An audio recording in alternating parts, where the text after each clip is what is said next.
લક્ષ્ય ન્યૂઝ, એક નજર, એક લક્ષ્ય. ડભોઈ બાર એસોસિએશનનું મતદાન સંપન્ન થતા આરીફભાઈ મકરાણી બન્યા બાર એસોસિએશનના પ્રમુખ. 48 મતોથી વિજય થતા નવી બોડી બની. તમામને ડભોઈ વકીલ મંડળ દ્વારા શુભેચ્છા પાઠવવામાં આવી. ડભોઈ કોર્ટમાં પ્રેક્ટિસ કરતા તમામ વકીલના પડતર પ્રશ્ન નિરાકરણ લાવી શકે તે માટે દર વર્ષે ઉપપ્રમુખ, મંત્રી, સહમંત્રી સહિતના હોદ્દાઓ માટે ડભોઈ બાર એસોસિએશનની ચૂંટણી યોજાય છે.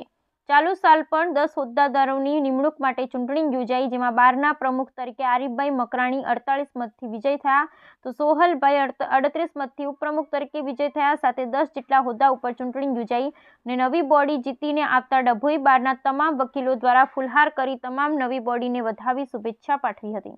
24-25 ની આજરોજ યોજાઈ અને તેમાં 75 મતદારોએ મતદાન કર્યું છે. ડભોઈના 75 એડવોકેટે આમાં મતદાન કરેલું છે. તમામ સિનિયર જુનિયર વકીલોના મતદાનથી હું પ્રમુખ પદે 48 મત મારા આવેલા છે અને જેથી મને વિજેતા ઘોષિત કરવામાં આવેલો છે. તેમજ ઉપપ્રમુખ તરીકે સોહલ વી વ્યાસને પણ વિજેતા ઘોષિત કરવામાં આવેલો છે. નિલેશભાઈ બારોટને પણ વિજેતા ઘોષિત કરવામાં આવેલા છે. તેમજ એલાનની સીટ પર મમતાબેન વસાવાને પણ વિજેતા ઘોષિત કરવામાં આવેલા છે. તેમજ જાગૃતિબેન શાહને પણ એલાનની સીટ પર વિજેતા ઘોષિત કરવામાં આવેલા છે. હું તમામ મતદારો, તમામ મારા એડવોકેટ મિત્રોનો ખૂબ ખૂબ આભાર માનું છું. આ ચૂંટણીમાં મારી માટે જેટલી પણ મહેનત કરેલી છે એ તમામનો હું આભાર માનું છું. અને ડીઆર શાહની અધ્યક્ષતામાં આ ચૂંટણી હું લડેલો છું, તેમનો પણ હું ખૂબ ખૂબ આભાર માનું છું. જય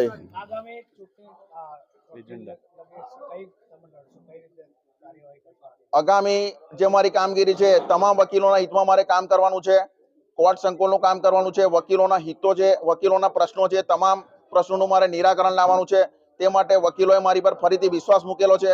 અગાઉ હું 2 વર્ષ સેક્રેટરી પદ પર ચૂંટાઈને આવેલો.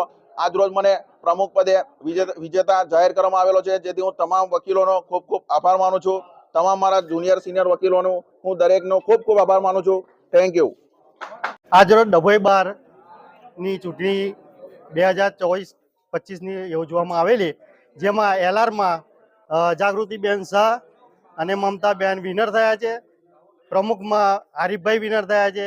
મંત્રીમાં નિલેશભાઈ અને ઉપપ્રમુખમાં સોમભાઈ વ્યાસ વિનર થયેલા છે. એ રીતના વિજેતા જાહેર કરવામાં આવે છે.